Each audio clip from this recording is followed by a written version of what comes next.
cambios. Muy bien, estamos en comunicación telefónica con Pablo López. Pablo es el ministro de Hacienda de la provincia de Buenos Aires. Buen día, Marcela Feudale, Albino Aguirre te saludan. ¿Cómo estás? ¿Qué tal? ¿Qué tal? Buen día, Marcela. Buen día a todos por ahí. Bueno, la preocupación que corre en este momento a través del gobierno de la provincia tiene que ver con la recaudación que no van a tener, ¿no? Estos 10.000 millones de pesos que recién me señalaba Albino, que con la modificación que ha sufrido la ley impositiva no va a poder recaudar el gobierno de la provincia de Buenos Aires. ¿Es así? Sí, la verdad que, a ver, en primer lugar, estamos satisfechos y contentos de que eso se haya destrabado, digamos, y que Sí, contemos claramente. con la ley. Uh-huh. Es una herramienta que necesitamos para poder seguir gestionando, para poder avanzar con las prioridades que tenemos, que fueron claramente marcadas en la ley de emergencia. Uh-huh. Con lo cual, en ese sentido, estamos satisfechos. Por otro lado, sí, obviamente que con esa sensación medio agridulce por las modificaciones que introdujeron, con las que ya manifestamos que no estamos de acuerdo, que no compartimos, Uh-huh. y que implican efectivamente una pérdida de recaudación, que son menos recursos con lo que va a contar la provincia para poder hacer frente a todas las necesidades que tenemos que llevar adelante, ¿no? Y Sí, claramente. que está teniendo el pueblo bonaerense. Uh-huh. Efectivamente, estamos obviamente afinando los cálculos, porque estos fueron cambios que se introdujeron a último momento. Y parte de ese cálculo, digamos, esta pérdida de recaudación va a depender también de cómo se aplique o quiénes hagan uso de por ejemplo, el descuento extraordinario que incluyeron en la ley para los sectores más altos en el inmobiliario urbano. ¿Es ese que Con si lo pagás cual, todo el impuesto de inmediato tenés un descuento? es Eso un es. descuento extraordinario, o sea, Claro. el sector más alto que le impacta, digamos, el aumento del 75%, Sí. la oposición decidió incluir ahí un descuento mayor al resto. Sí, claro. Con Claro. lo cual, depende Ahora, de quién haga- perdón, ministro, digamos, ¿eso no beneficiaba a todos, a cualquier contribuyente de cualquier partida, de cualquier peso? Exactamente. Ese descuento por pago adelantado existe. Lo que se introdujo en la ley fue que ese descuento se amplió, es un poco más, solamente para los que le impacta el 75%. O sea, del Solamente 20% originalmente que tenían previsto ustedes en el proyecto al 25%, con lo cual incluso le van a ganar a la inflación, van a pagar menos que la inflación del año pasado. Exactamente, digo, eso es claramente una muestra de preferencias. De preferencia, de por dónde pasa la preocupación de las preocupaciones de la oposición. En ese sentido es que decimos que el cálculo fino de la pérdida de recaudación se va a ir viendo en la medida que avance el año, porque va a depender de quiénes efectivamente Claro. usen ese descuento. Pero Claramente. efectivamente tenemos ahí varios cálculos hechos con los números que marcaban ustedes. Uh-huh. Y bueno, la verdad que eso implica, como dije antes, menos recursos para poder hacer políticas que que beneficien a los sectores más necesitados. Y como sobre todo estas modificaciones, lo que hicieron fue beneficiar a sectores concentrados, a sectores de más altos recursos, en definitiva, son recursos que se van a quedar en esos sectores y que no van a poder ir hacia los sectores más necesitados. Ahora, ministro, en términos reales, ¿la provincia va a recaudar por debajo de la plata de la que dispuso el año pasado? Digo, porque la verdad es que si está segmentada la suba de los impuestos y algunos sectores de menores recursos pagan menos, incluso alcanza, creo que la segmentación a partir del 15% en el incremento, y los sectores más beneficiados aquellos a los que les iba relativamente bien tenían un impuesto del 75%, pero tienen la posibilidad de beneficiarse con esto, puede darse que la provincia cobre en términos reales menos, digo, contrastando con la inflación del año pasado, ¿no?, que la plata que tuvo el año pasado para funcionar. Bueno, a ver, nosotros lo habíamos planteado cuando presentamos el proyecto original, básicamente el objetivo era mantener la recaudación en términos reales, pero a partir de la segmentación, dándole progresividad, de tal manera que los sectores más altos hagan un esfuerzo un poco mayor, y los sectores más bajos no tengan tanto impacto. Con esa lógica progresiva buscamos mantener la recaudación. En el caso del impuesto inmobiliario, también es cierto que estamos hablando del impuesto inmobiliario, que es una parte, diría, en términos relativos, pequeña de la recaudación. No es ¿cuál es el impuesto que mayor recaudación le da a la provincia? Generalmente ingresos brutos. Ajá, Ingresos brutos es más del 70% de la recaudación de la provincia. ahí está. Acá estamos hablando del inmobiliario, con lo cual en el inmobiliario es cierto que ahora vamos a tener esta pérdida de recaudación a partir de estas modificaciones, con lo cual en términos reales, bueno, después habrá que ver cómo evoluciona efectivamente la recaudación, que va a depender también de los niveles de actividad, va a depender también del nivel de inflación que efectivamente suceda en el año. Esperemos que no. Ministro, estos 10.000 millones menos, ¿qué significarían en términos de concreciones, por ejemplo? ¿Qué no se puede hacer? No, bueno, básicamente la provincia va a contar con 10.000 millones menos para obras, para llegar, por ejemplo, con obras de infraestructura a los diferentes barrios, a los más necesitados, asfalto para las calles, cloacas, escuelas, es toda las necesidades que vamos a afrontar y que necesitamos afrontar, y como dije antes, estaban marcadas en la ley de emergencia. Sí. ¿Cuál era el universo de los que eventualmente estaban siendo alcanzados por esta categoría máxima del 75% en el inmobiliario urbano, ministro? ¿En el inmobiliario urbano? Sí. En el inmobiliario urbano teníamos, básicamente ahí nosotros habíamos marcado los números. En el proyecto original, más o menos el 90% de los contribuyentes iban a tener aumentos que rondaban o que iban hasta entre 3.500 y 4.000 pesos en el año. Ese era el cálculo que nosotros teníamos. En términos nominales, los aumentos eran razonables, e inclusive eran mucho menos que el aumento que iba a venir por el aumento de la luz que había impulsado la ex gobernadora, y que este gobierno decidió frenar. Ese impacto era mucho. Nosotros hicimos los cálculos con algunos ejemplos puntuales, y lo que nos daba era que, por ejemplo, en una familia que iba a tener un impacto de aumento de entre 5.000 y 10.000 pesos por la luz en el año, de aumento entre 5.000 y 10.000, el aumento del inmobiliario urbano iba entre 1.000 y 2.000 pesos en el año. ¿No? Para ver la diferencia, ¿no? Sí, claro. Con el impacto del 75. Ayer... Estamos hablando de un impuesto que no tiene tanta incidencia cuando uno lo mira en términos nominales. No es tan alto el impuesto inmobiliario. Ayer, cuando parecía que estaba todo acordado, con algunas modificaciones en las que había cedido incluso el Poder Ejecutivo, en función de lo que le reclamaba la oposición, volvió a trabarse todo, justamente como consecuencia de otro de los puntos que generó polémica dentro de la oposición, que tiene que ver con el aumento a los cableoperadores. Sí. ¿Cómo quedó eso? Digamos, a ver, ¿qué es lo que preveía el proyecto original y cómo quedó finalmente en la ley aprobada? Sí, básicamente eso tiene que ver con el impuesto de ingresos brutos. Efectivamente, aparentemente eso fue lo que sucedió, que más allá de todas las discusiones que se dieron en estas 2-3 semanas, en donde nosotros hicimos algunas modificaciones, como bien vos lo marcabas, para tener una ley más cerca, digamos, de un consenso.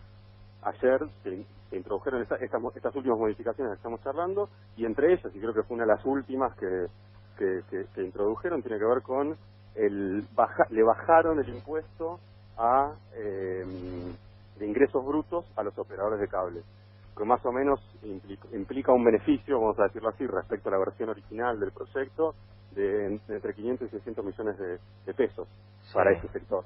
Creo que esto es bastante ilustrativo de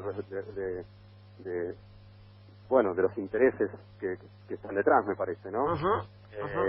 Ahora, ¿qué hicieron en este caso en particular? ¿Bajaron o no permitieron el incremento que ustedes tenían estipulado en la propuesta original? Sí, no permitieron el incremento que estaba estipulado en la propuesta original. Okay. Exactamente. Okay.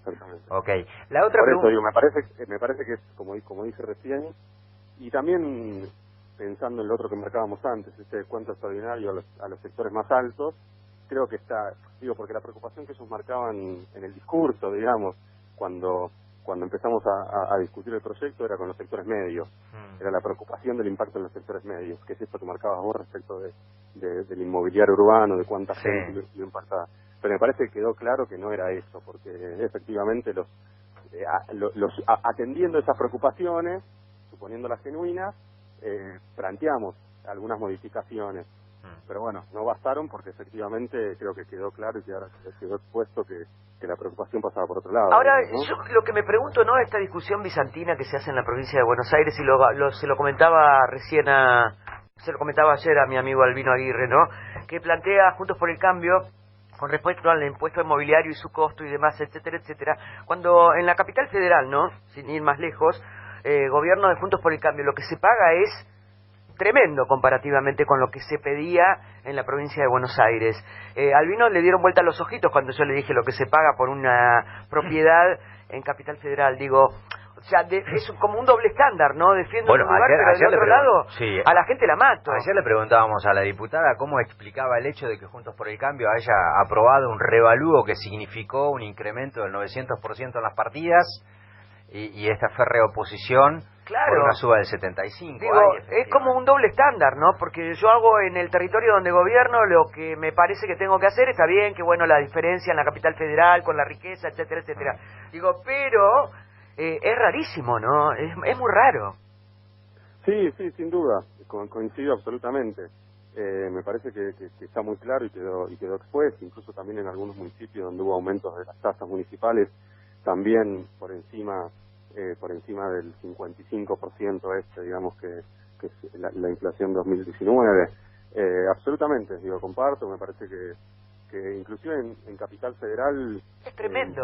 Si no me equivoco, el aumento que se hizo fue, más allá de todos los aumentos que hubo en los últimos años, es un aumento del 55 plano para todos, sí. Con lo cual es similar a nuestro proyecto, pero sin la progresividad. Sí, no, y aparte que los valores son muy elevados, sí, también se calcula. Y aparte que hay una evaluación fiscal exactamente que es mucho más alta es altísima. que la incluso si no recuerdo mal, también hubo un revalúo en este último sobre las tierras, porque la forma en que se aplica en la ciudad es sobre las tierras y también sobre después de la ABL, digamos, ¿no? Sí.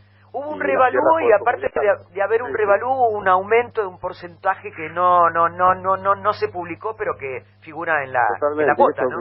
Exactamente, y eso no salió en ningún lado, creo que bueno, tiene que ver un poco con todo esto mismo. ¿No? No, y hay una cuota por eso digo que es me mensual. parece que lo de ayer quedó deja bien a las claras cuáles son, digamos, los verdaderos intereses que defienden, digamos, a qué sectores efectivamente defienden, más allá de que lo camuflaron en algún momento por una preocupación sobre otros sectores, sobre los sectores medios, etcétera. Me parece que no pasaba por ahí, sino que pasaba por otro lado. Ministro, un par de preguntas cortitas, así no lo demoramos mucho tiempo más. ¿Qué vencimientos tiene la provincia durante el mes de enero y eventualmente la pregunta que se impone es, ¿está fondeado para afrontarlo? Bueno, tenemos en las próximas semanas vencimientos tanto en pesos como en moneda extranjera, tenemos un vencimiento de un título Badlar en pesos y tenemos vencimientos en dólares más hacia el 20 del mes y estamos encarando un proceso de conversaciones con los acreedores específicamente de la deuda en dólares para recibir feedback, para ver dónde estamos parados, dónde están parados ellos y buscar la manera de afrontar ese vencimiento. La verdad que la situación financiera de la provincia es compleja. Eso lo marcamos desde el inicio. Sí. Y ahora con los números vistos, en realidad el endeudamiento es el que dijo la gobernadora. Ella siempre dijo que no hubo casi variación, porque acusó a la gestión anterior de la del gobernador Scioli, de haber ocultado parte del endeudamiento, o por lo menos no tenerlo registrado o algo por el estilo. Ahora con este tiempo, que supongo deben de haber revisado bien los números, efectivamente el endeudamiento de Vial anda por los 11.200 millones, más o menos, que fue lo que ella dijo oportunamente. A ver, por partes. Efectivamente hubo un incremento del endeudamiento. Todos los números oficiales, más allá de los números que ella marcó en algún discurso o que se dijeron de palabra, cuando uno ve todos los documentos oficiales que ellos publicaron, se rigen por las cifras que nosotros dijimos. El endeudamiento rondaba los 9.000 millones de dólares, llegó a los 12.000, después por cuestiones de tipos de cambio, digamos, ahora es un poco menos, pero ronda, es superior a los 11.000 millones de dólares. Pero más allá de ese aumento del endeudamiento, el problema más grave es que hubo un cambio en la composición, de tal manera que hoy la deuda es mayormente pero ampliamente mayor en moneda extranjera. El más del 80% es en moneda extranjera. Y eso, digo, para que se entienda lo que implica eso quiere decir, como la provincia recauda en pesos, que cualquier aumento del tipo de cambio hace que la presión sobre los fondos de la provincia, sobre la finanza de la provincia, sea mucho más grande. Claro, claro. Con lo cual, los saltos que hubo en el tipo de cambio en los últimos 2 años, en 2018 y 2019, tuvieron un impacto enorme en las finanzas provinciales de la provincia de Buenos Aires. Sí, nosotros hicimos en su momento los cálculos y la verdad es que se modificó muchísimo, más del 80% de la deuda nominada en dólares. Y la última pregunta que le hago al ministro tiene que ver con un anuncio sobre el que no hay mucha definición, no sé si porque todavía no tienen esa certeza o qué, pero para ver si nos puede aclarar un poco cuál es la cuestión. Finalmente confirmaron ayer que va a haber un bono para los empleados públicos de la provincia de Buenos Aires, para los estatales. ¿Alguna particularidad del anuncio, si es que ya tienen certezas en algo? No, es un tema que estamos trabajando también en línea con lo que está haciendo el gobierno nacional. Obviamente que en los próximos días iremos marcando, comunicando las precisiones. Pero no, por ahora es eso lo único que podemos decir. Pero es que la decisión está tomada de que habrá un bono, digamos, a tono con el del gobierno nacional, digamos, con algún límite de sueldo. Estamos trabajando en eso, digo, el gobierno nacional todavía entiendo que no lo plasmó, digamos, concretamente, a pesar de que lo anunció, con lo cual estamos trabajando en esa dirección, pero como decía antes, la verdad que la situación es compleja de las finanzas provinciales, estamos haciendo todos los esfuerzos para que eso pueda ser así. Sí. Pero bueno, nada, vamos a seguramente comunicarlo en los próximos días cuando tengamos novedades. Ministro, la última que yo le hago. Hoy está Daniel Arroyo, el ministro de Desarrollo Social, acercándose a la provincia de Buenos Aires para estar con Axel Kicillof y poner en marcha las 400.000 tarjetas para la compra de alimentos, ¿no? Sí, efectivamente. Ajá. Ahora en un rato, si no me equivoco, va a hacerse el anuncio, sí. Ajá. ¿Usted va a estar presente? No, estoy trabajando en otros temas, me gustaría, pero la verdad que la agenda no me lo permite. Bueno, ¿usted tiene alguna apreciación de si va a comenzar a funcionar cuándo, lo de la tarjeta alimentaria? Porque imagino que después de esta presentación 400.000 tarjetas no se entregan de mano en mano, ¿no? Habrá que hacer toda una movida para que llegue a la gente del conurbano. ¿Tiene idea cómo va a ser eso? No, vamos a hacer todos los esfuerzos para que sea lo antes posible, la verdad, pero no podría confirmar. Precisarlo. Sí, bueno. Exactamente. Bueno. Pero sí, el compromiso de que lo vamos a hacer